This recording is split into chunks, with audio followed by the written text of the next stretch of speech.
अर्जुन और अहाना की कहानी ने फिर एक नया मोड़ ले लिया है।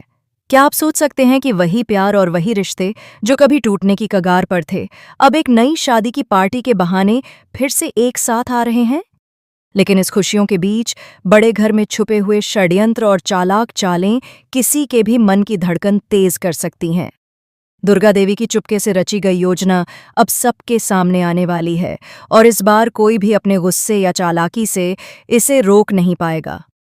बड़े घर की हल्की रोशनी में अर्जुन और अहाना की जिंदगी फिर से बदलने वाली थी। दुर्गा देवी ने अपने फैसले की घोषणा चुपचाप की थी, लेकिन इसका असर घर के हर सदस्य पर जोरदार पड़ा। यह कोई साधारण शादी नहीं थी, बल्कि उन सभी के लिए परीक्षा का समय था जिन्होंने कभी अहाना को इस घर में नहीं देखना चाहते थे। पिश मुनि, जिनके चेहरे पर हमेशा मुस्कान होती थी लेकिन दिल में कटुता भरी थी, जैसे मूर्त होकर रह गए। उनके होठ सूखे, आंखें फैली और माथे पर गुस्से की लहरें उठ रही थीं। पोल्टू, जो हमेशा अर्जुन के कान भरता रहता था, उछल पड़ा और चिल्लाया, माँ जी, क्या ये सच है? ये तो सरासर धोखा है। चाचा जी, जिन्होंने सामाजिक प्रतिष्ठा को हमेशा अपने लिए सर्वोपरि रखा था, गंभीरता से बोले, दुर्गा, तुम्हें पता है कि हमारे नाम का कितना वजन है?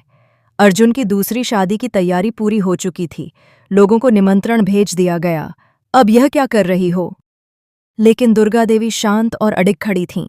उनके चेहरे पर न कोई डर, न कोई पछतावा। उनके हर शब्द में ताकत और तर्क था। शांत हो जाओ, उन्होंने अपनी आवाज में स्थिरता रखते हुए कहा। मैंने यह फैसला लिया और इसे अंजाम दिया है। मुझे इस पर कोई अफसोस नहीं है। अर्जुन और अहाना का रिश्ता टूटने के पीछे केवल गलतफहमियां थीं। मैं सिर्फ दो टूटे दिलों को फिर जोड़ रही हूं। घर की बाकी बहुएं भी दुर्गा देवी के पक्ष में खड़ी हो गईं। बड़ी बहू ने कहा, माँ जी ने जो भी किया बिल्कुल सही किया है।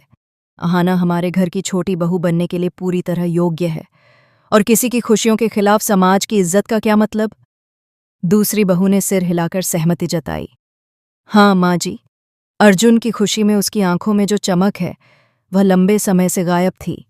आपने उन्हें वापस दिलाया है। अर्जुन, जो अहाना का हाथ थामे चुपचाप खड़ा था, मुस्कुराया। उसकी आंखों में राहत और कृतज्ञता झलक रही थी। अहाना ने पहली बार हल्की मुस्कान के साथ महसूस किया कि अब घर में कम से कम कुछ लोग उसके साथ हैं। लेकिन पिशमुनि के लिए यह स्वीकार्य नहीं था। उनके दिल पर ऐसा लगा जैसे किसी ने हथौड़े से वार किया हो। उनके सारे षड्यंत्र और प्रयास नाकाम हो गए थे। यह बहुत गलत हुआ है, पिशमुनि ने चीखते हुए कहा। तलाक, दूसरी शादी और फिर पहली बहू का अचानक वापस आना। लोग क्या कहेंगे? हमारी बदनामी होगी। चाचा जी भी उनके साथ खड़े थे। दुर्गा देवी ने पलटवार किया। छिपाने की जरूरत क्यों? क्या हमने कोई गलत काम किया है? हमने अपने बेटे के लिए सही काम किया है। समाज को जो कहना है उसे कहने दो। मैं अपनी खुशी के लिए 1000 बार बदनामी सहने को तैयार हूं। फिर उन्होंने एक और बड़ा कदम उठाया। अर्जुन और अहाना की शादी की खुशी में मैं कल शाम पूरे मोहल्ले के लोगों के लिए एक प्रीति भोज रख रही हूं। सबको पता होना चाहिए कि हमारी बहू वापस आ गई है। पिशमुनि के लिए यह अंतिम झटका था। उनका चेहरा लाल हो गया और गुस्से में उन्होंने साड़ी का पल्लू कस लिया। प्रीति भोज में खुश होने की बात कौन कर रहा है? वह महिला जो हमारे घर की इज्जत को मिट्टी में मिला गई थी, अब यहां बहू बनकर खड़ी है। लेकिन तभी अर्जुन, जो हमेशा अपनी माँ और पिशमुनि का आज्ञाकारी रहा था, पहली बार खड़े होकर बोले, अब और नहीं। अहाना मेरी पत्नी है। वह इस घर की बहू है और यह फैसला अंतिम है। किसी ने भी उसे अपमानित किया तो मैं उसे अपना परिवार मानना छोड़ दूंगा। उनकी यह अप्रत्याशित दृढ़ता पिशमुनि और पोल्टू को सहमाने के लिए काफी थी। दुर्गा देवी ने राहत की सांस ली। यह जानकर कि अहाना के लिए घर में जगह बनाने के लिए अब अर्जुन खुद खड़ा है, उन्हें खुशी हुई। अगले दिन का माहौल बड़े घर में पहले से ही तनावपूर्ण था। मोहल्ले के लोग प्रीति भोज के लिए आने वाले थे और हर किसी की निगाहें इस बड़े घर की बहुओं और उनके रहस्यमय झगड़ों पर टिकी हुई थीं। दुर्गा देवी ने घर के हर सदस्य को पहले ही सख्त आदेश दे दिया था कि कल शाम सभी को उपस्थित होना होगा और अहाना का स्वागत करना होगा। यह आदेश सुनकर पिशमुनि के चेहरे पर और अधिक क्रोध उभर आया था। अहाना, जो अब घर की छोटी बहू बन चुकी थी, अपने आप को संभालने की कोशिश कर रही थी।